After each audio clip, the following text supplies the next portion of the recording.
안녕하십니까, 최영도 원장입니다. 영재학교 전형이 진행되면서 과학고 전형이 나왔는지 잠시 잊고 계시는 분들도 많을 텐데요. 전국에 있는 20개의 과학고 전형이 모두 오픈되었습니다. 가장 큰 게 경쟁률에 대한 고민일 겁니다.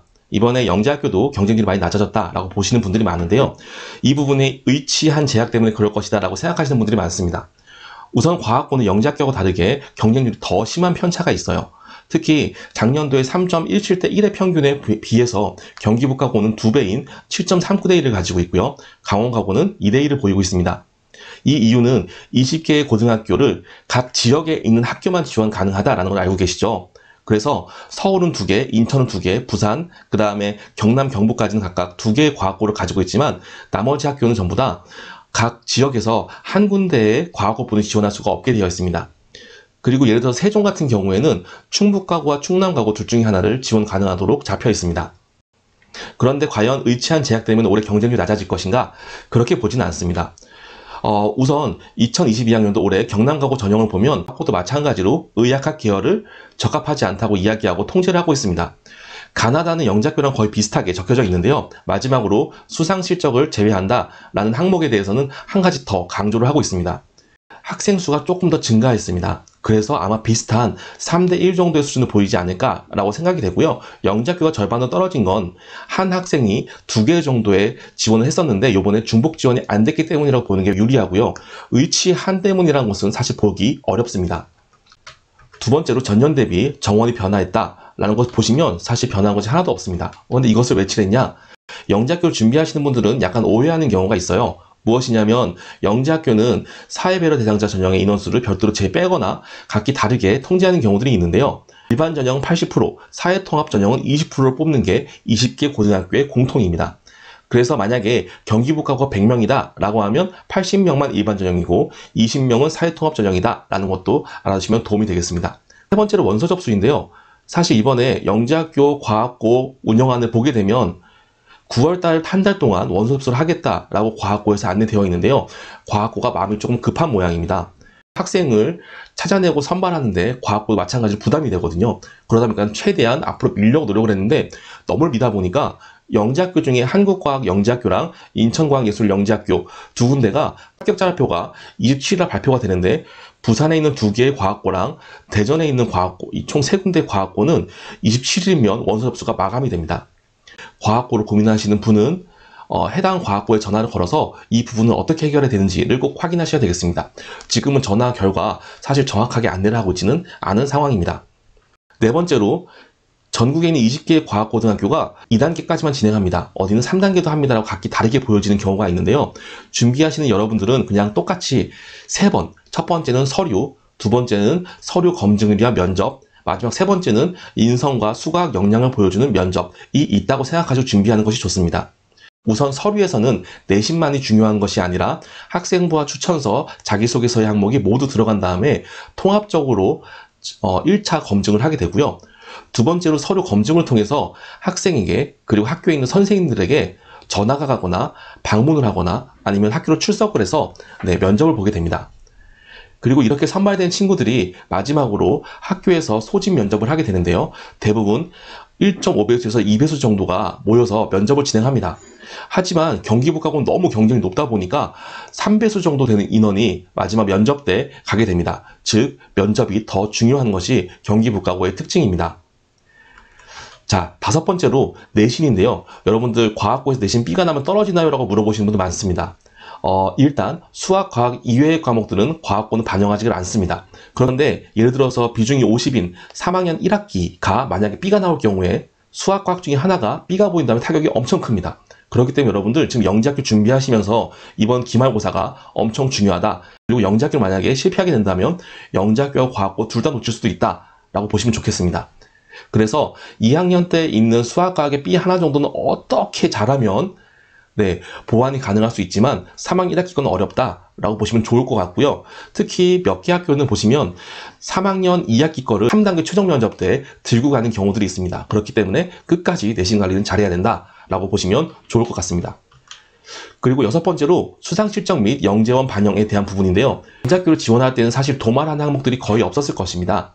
몇 개 학교에서 수상 실적을 지워라 또는 영재교육원 활동사항을 도말 처리하고 보내라 라고 이야기하는 경우가 있는데요. 내용 보시면 아시겠지만 20개의 과학고는 서류에서 수상 실적과 영재교육원 활동사항을 확인하는 것이 각기 다릅니다. 중요한 부분은요, 학교에서 출력할 때 명확히 출력하지 않으면 감점 당할 확률이 높습니다. 그래서 내용들을 보시면 서울에 있는 2개의 과학고처럼 아예 수상 실적을 제외하는 학교도 있고요. 밑에 있는 학교도 학기당 1개로 안내하고 있는 상황들이 있는데요. 이 학기당 1개를 되게 의아하거나 궁금해하시는 분들이 있을 겁니다. 그리고 영재교육원 활동사항 같은 경우에는 동그랗게 쳐져 있는 부산, 대전, 전남, 충북 등에서만 활용하고 있다고 보시면 좋겠습니다. 그럼 이게 무슨 뜻이냐? 네, 2022학년도 제주가고 입학 전형에 자세하게 나와 있는데요. 표를 보시면 학생부 출력할 때 상급 학교 제출용 으로 되어 있는 부분이 있습니다. 저 부분을 클릭하면 출력 옵션에 대해서 각각의 입시용을 클릭하게 되어서 아래쪽에 외고국제용, 서울 방식 자사고용 등등이 되어 있는데요. 저 부분을 클릭하면 위에 있는 것이 전멸되는 것처럼 나오게 됩니다. 그런데 과학고는 각 지역마다 클릭하는 방식이 다릅니다. 그래서 제주과 같은 경우엔 영재 기록상 한마디로 영재교육원에 갔는지에 대해서는 지우는데 수상 실적은 지우지 말아라 처럼 각각의 고등학교마다 각기 다르게 선택할 수가 있습니다. 그래서 활동 내용의 요강을 보시면 입학 전 요강의 고입용으로 제출하시오 라고 하는 것은 전부 다 지우세요 라고 하는 것이고요. 일부 학교에서는 세부적으로 요거 지우세요 라고 이야기를 하고 있습니다. 그래서 그 부분을 정확히 보고 학생부가 잘 출력되어 있는지를 눈으로 확인해야 됩니다. 그런데 재밌는 것은 위쪽 보시면 상급 학교 진학 시 수상 경력은 학생별 한 학기에 1개씩만 제공하므로 수상 경력에 대해 선처리 후 출력이라고 되어 있는데요. 한 학기당 1개라는 말이 되게 신기하시죠? 이 부분 올해 학생부의 기재 방법과 학생부의 반영 방법의 차이점이었는데요. 학생부의 기재는 수상 실적이 모두 되지만 학생부에 반영할 때에는 대입에서 학기당 1개만 제공해라 라고 안내가 되어 있어서 대입 제출 시에 내가 어떤 것을 체크할 것인지 한 학기에 하나씩만 제출할 수 있도록 자료가 만들어져 있었습니다. 그래서 마찬가지로 과학고도 이제 한 학기당 1개씩만 제출하게 되어 있어요. 여러분들이 한 학기에 몰아서 8개를 탄 다음에 나머지 4학기를 1개도 못할 경우에는 1개만 올라가게 되고요. 각 학기마다 1개씩 꾸준하게 올리면 5개의 사항이 과학고등학교에 올라가게 됩니다. 이 부분은 과학고뿐만 아니라 올해부터 앞으로 있을 외고, 국제고, 전국단 자사고에도 그대로 반영된다는 것 잊지 말아 주시고요. 그래서 매 학기 하나씩 관리해야 되겠습니다. 핵심 포인트라면 상반기에는 교과 관련 대회 활동이 많고요. 하반기에는 인성 관련 대회들이 많습니다. 그래서 수상을 골고루 하면 좋겠다라는 것 잘 기억해 두시면 좋겠습니다. 자, 7번째로 면접 문제가 개방형으로 나와 있다라고 하는데요. 내년도부터 과학고는 이렇게 전형이 끝나고 난 다음에는 선행 역량 평가 보고를 매해 해야 합니다. 즉, 선행 학습에 대한 부분을 면접 때 내지 않겠다라고 하는 건데요. 그래서 충북가고는 올해 작년도에 이런 개방형 문제가 있었는데 우리가 올해는 개방형 문제 중심으로 내겠다 라고 안내를 해줬습니다. 영재학교에서는 개방형 문항들을 이번에 2차 집필에서 쓰면서 풀어나갔다면 과학고에서는 쓰는 것도 중요하지만 면접이기 때문에 앞에 만나서 이 내용을 설명을 해야 됩니다.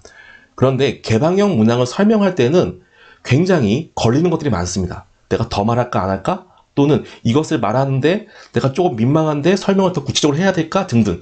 그렇기 때문에 여러분들이 개방형 문항에 대해서 정확하게 면접 준비를 할 연습이 꼭 필요합니다. 1번, 2번은 사실 여러분들이 입시를 준비하면서 크게 고민할 부분들은 아니고요.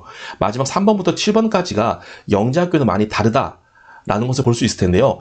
특히 자기소개서와 학생부에 대한 면접 준비를 철저히 해야 된다. 두 번째로 수학과학의 장점, 융합적인 개방형 문항의 장점에 대해서 정확하게 면접을 하면서 발표할 연습을 해야 된다라는 것이 첫 번째 포인트고요. 두 번째는 영재학교하고 다르게 자기소개서 준비해야 된다입니다. 왜냐하면 영재학교의 때는 여러분들이 수학과학 역량을 시험으로 안 내셨기 때문에 조금은 덜 디테일해도 됐는데요. 이 과학고 자기소개서는 조금 더 디테일하게 적어야 된다라는 것이고요. 과학고 준비법에 대한 동영상을 같이 링크해 드리겠습니다. 마지막으로 여러분들이 수상을 앞으로는 전략적으로 해야 되고 자기소개서에 어떻게 녹여야 될 것인지 고민해 볼 필요도 있을 것 같습니다. 네, 이상 마치도록 하고요. 영재학교를 준비하면서 에너지를 더 쏟지는 말아야 되겠지만 내신 일하는 것과 과학고까지를 고려하는 영리함은 있어야 할 듯 합니다. 감사합니다.